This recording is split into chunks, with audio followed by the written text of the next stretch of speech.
my name is Patty, and I will be talking about why my opponent's policy is not beneficial. Their policy, to remind you, is to stop the California minimum wage increase and leave it at $10.50 where it is right now. So something that I want to talk about is that they're talking about how a lot of businesses and employers are going to be affected by this. However, there's a lot of channels for employers to use to adjust for minimum wage increase.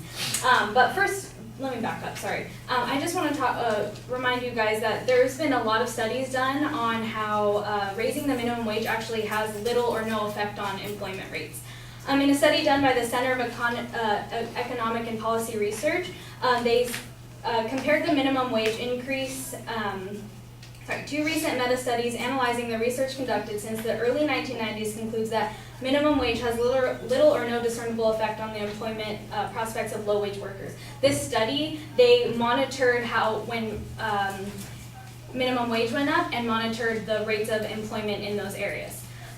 So some of the channels that employers can use to deal with the wage increase, actually, he was talking about how people are going. My opponent was talking about how people are going to get laid off, and he also talked about getting their hours cut being a negative thing. However, that same study talked about what would happen if employers got their hours cut.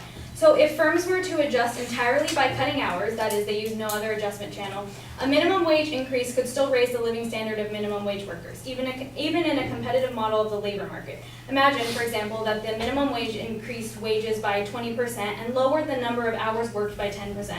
A part-time worker working, say, 20 hours per week would experience a 10% fall in hours to 18 hours a week, but would be paid 20% more of each of these 18 hours worked for a net increase in weekly pay of 8%. So even if hours do get cut, they can still benefit from a wage increase. Employers can also compress wages rather than cut employment. In the specific context of a minimum wage increase, it's found that almost half of the employers that they interviewed said that in the wake of a federal minimum wage increase, they would delay or limit pay raises or bonuses to more experienced workers. This basically says that just by taking a little bit from the top and putting it to the bottom, just a small amount can still benefit low-wage workers. And this is not to say that people aren't going to continue to make more money at the top or do well. It's just that those can be halted or delayed a little further to adjust for the minimum wage increase. Another thing that we need to realize is that higher wages increases productivity in workers. A higher minimum wage may also motivate workers to work harder independently of any actions by employers to increase productivity. According to the Center for Economic and Policy Research, the same study,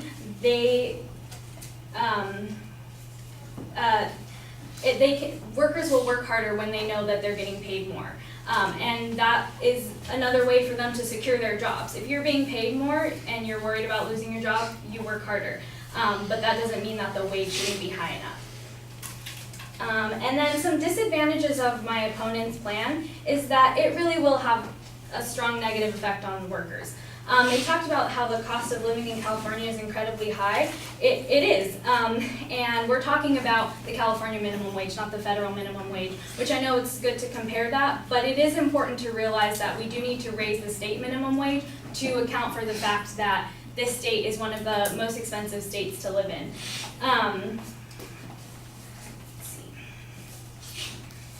So with the current minimum wage, California residents can't afford housing. According to estimates conducted by the National Low Income Housing Coalition, a person earning the California state minimum wage in 2015 would need to work 92 hours each week to afford the rental costs of a one-bedroom apartment. With a higher minimum wage now realized, these workers would be able to more easily afford housing. According to a cost of living calculator on PayScale, the cost of housing has the greatest impact on the overall cost of living. Housing in Los Angeles is 150% higher than the national average, a significant difference compared to most other U.S. cities. And then just in general, the cost of living in California is 50% above the national average, according to that same cost of living calculator. And working full-time on the current minimum wage in California is not enough money to live on, especially if the worker is responsible for a child. Julie Cashin, the senior policy advisor of Make It Work on CNBC, stated that working 40 hours a week for 52 weeks a full year at the minimum wage pays out $15,000 before taxes.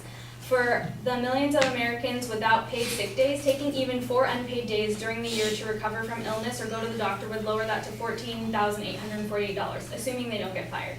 The cost of childcare for a 4-year-old currently consumes more than half of a minimum wage earning parent's budget in 20 states, and 30% more in every other state. And that's talking about the federal minimum wage, and that's not including housing, talking about housing and utilities, which are more expensive in California. So if the federal minimum wage, they're not able to survive on that, in California with a higher cost of living, it's even more difficult. So I hope you'll see that their policy for stopping the minimum wage increase will negatively affect workers, and that employers can adjust for the minimum wage increase.